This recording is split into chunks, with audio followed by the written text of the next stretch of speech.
Hello, welcome to the video. First off, I'd like to apologize for the outside noise. Despite the fact that I'm on the third floor, it's Friday and people are active outside.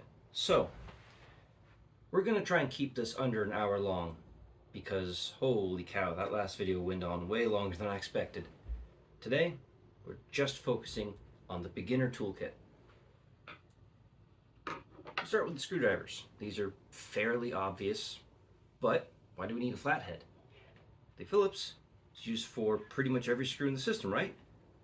Well, the flathead and the Phillips, to some extent, it's not just for screws, but if you've got a magnetic tip, you can use the flathead, if you have a long enough one, to undo and pull out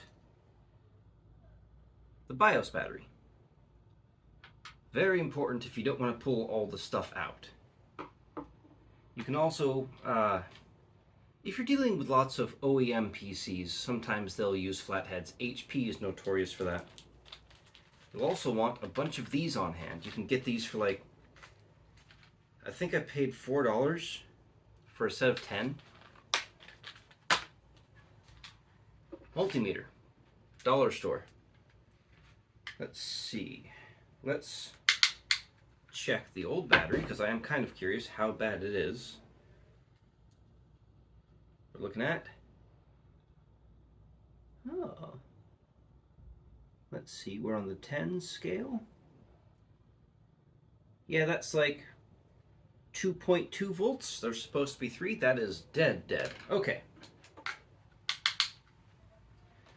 Multimeters, not really that helpful when you're just a beginner. You're not going to be redoing the pinouts of power supplies or anything like that, but they can be helpful for BIOS batteries and such.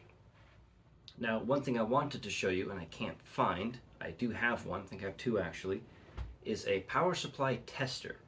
You can pick them up for $5-10 online. The cheaper ones just have LEDs which tell you which rails are good. I don't really like those. I like the ones with the screens. Those are about $10 to $15. And the idea is you plug them into your power supply, completely unplugged from the PC, and they will tell you what the voltages are on the rails. Now, it is normal on the 12 volt rail for it to be a little bit under 12, like 11.95, maybe 11.9, but personally I like to see 12 or above. And if you see something growing weak like that, good idea to replace the power supply, or at least do something. Run the PC knowing that you're not going to be getting the full oomph out of the power supply. Back to screws though. Most of you will already know this, that there's 3 main types of screw, but for those who don't, here's a few tips. The first type of screw that I'd like to talk about is the most common, especially on older PCs. It's coarse thread. Now, you'll see these used to attach the expansion cards, power supplies, and sometimes you'll see them to be used to attach the motherboard to the standoffs. Don't count on that one though, because sometimes the standoffs use the fine thread screw.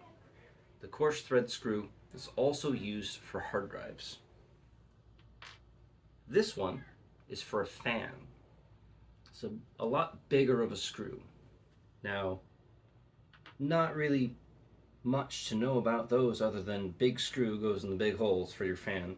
You can get these rubber shock mounts, but they are absolutely not necessary, and I never use them unless they come with the fan. So, and in this case, I'm actually using the rubber mounts with their flexibility to attach a 92mm fan to an 80mm hole. It's fine.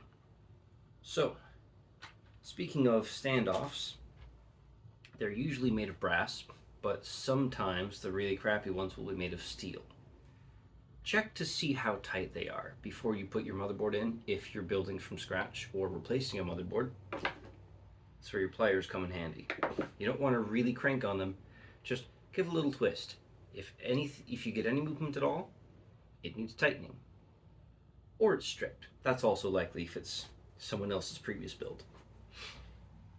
You'll be getting a lot of these PCI brackets if you scrap a lot of PCs. I don't keep too many of them. I used to keep all of them, but then I had a box literally filled to the brim with them, and it's just not worth it. You know, you don't use them that much. Most of the time, you're adding cards in, not taking them out. So, speaking of scrapping PCs, keep all the screws, if you can, at least. I find they are extremely, extremely useful, and I have yet to need to buy any. And I'm very happy about that, because I don't have a lot of money. Razor blade. I just used this before the video. I replaced this CPU from this computer here. This is a Pentium 4, a PGA 478 version. It has pins, and you can use the razor blade here to straighten pins if there are any bent ones. Hopefully there aren't, but you know, very useful tool to have. Already kind of mentioned the needle nose. These are really useful for a bunch of different things, really. You can use them for... I'm struggling to remember the word for them now.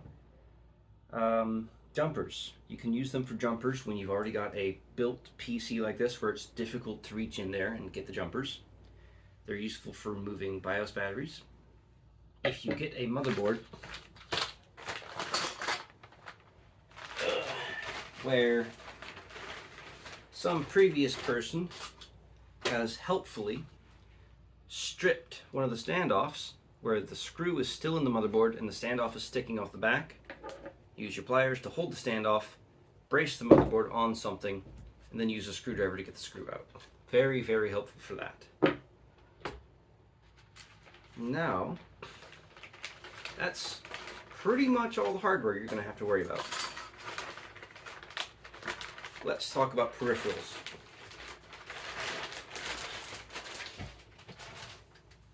I didn't grab a monitor to demonstrate because, quite frankly, I didn't want to lug a bunch of monitors into this room. But you don't need a CRT. You don't. As long as your display has VGA, odds are it'll work just fine even with really old PCs. That's not always the case, but for beginner, use what you've got. Hell, I've had, this one's got DVI, it's a GT, it's a GeForce 6600 GT, I think. If you're dealing with something older than the XP era, you might not have DVI, you might only have VGA, and sometimes S-Video, but don't count on it. You can always adapt from VGA to other types of displays. I wouldn't, but you can. As long as you get something high quality, usually it'll work. So, I actually need to put this battery in, and this is going to help us again, because I really don't want to take things out right now. In this particular case, get in there, got it. In this particular case, this is brand new, and it's not really designed for older PCs in mind. And the hard drive mount is kind of an afterthought, just screws to the bottom of the case. It's okay. Unfortunately, with this particular motherboard, having the BIOS battery at the bottom of the case, the hard drive blocks access. So for me to get my fingers down in there, I'd have to remove the hard drive and the graphics card, and flathead works just fine. So there's those out of the way. Now, cables. Anytime you find an adapter, keep it. As long as you don't have 1,000 of them already. But even then, I'd still probably keep it. I find these supremely useful if you're adapting a SATA storage device to an IDE system. This is a Molex to SATA power adapter. I'm always running out of these, so anytime I find one, I'm like, oh, that is gold. Speaker. Odds are you won't need these, but I have had a few cases where I found a motherboard that didn't have an onboard speaker, and I'm trying to diagnose a no post. And having the speaker is a lifesaver. It's the difference between, well, it could be any one of these parts that I've installed. Could be the power supply, graphics card, RAM, could be a shorted out hard drive, it could be all kinds of things. Could be a bad motherboard, unsupported CPU. If you have a speaker, odds are you'll get a beep code. If you don't get a beep code, something bad is wrong. Or you have a Dell. Um, yeah, speakers, very useful. Just handy to have a couple of them around. You won't need these as much. This is a Molex to PCIe power, I believe they're called. I don't know if they have a specific name, but this is a 4-pin Molex to 6-pin PCIe. Not really recommended to use these, but if you have a relatively low wattage card, I'm going to use a newer card as an example, like a 750 Ti that has a 6-pin. It's probably not going to use the 6-pin very much because the 750 Ti can run off of the 75 watt PCI power. If it has a 6-pin, it's probably just an overclocked card, overclocked from the factory, so it might need just a little bit more power. In those cases, these are very useful for just bumping it up a little bit. For retro computing, you would most likely be using this to fit like an 8600 GS or something into one of these old XP cases. Anything before 2006, you're probably never going to see this. SATA. Need I say more? Very useful to have around. Same with IDE. Need I say more? Very useful to have around. And finally, your best tool, flash drive. You can get Windows 98 and Windows 95 to function with flash drive storage. I'm pretty sure there's ways to get older operating systems to do that as well, but I'm not as familiar with that. Most of my computers run XP or 98. But that's where we get to the software. Snappy driver installer, hugely important. Really, really good if you're using XP. Not sure if it supports 98, but oh my god, it has saved me hours of searching multiple times. Also, sometimes it has drivers that I just can't find when I do my Google foo. My Google foo is not that strong. The Ultimate Boot CD, sometimes just the Ultimate Boot Disc. It is a collection of tools that you can download for free. It's its own bootable instance, and as long as you have a CD drive or a computer that can boot from flash drive, you can use Rufus to burn an ISO to a flash drive just to make it bootable. Just remember that if you do that, you're going to lose everything on the flash drive. But with the Ultimate Boot CD, once you boot into it, you have stuff like CPU stress testing software. You've got memtest 86 for RAM. You've got a whole host of different hard drive testing utilities. You've got cloning utilities. It is so useful. Is it more useful than Snappy Driver Installer? It's up there. Those are going to be your two best friends for software. And as far as that goes, I think the last thing to recommend is the Internet Archive.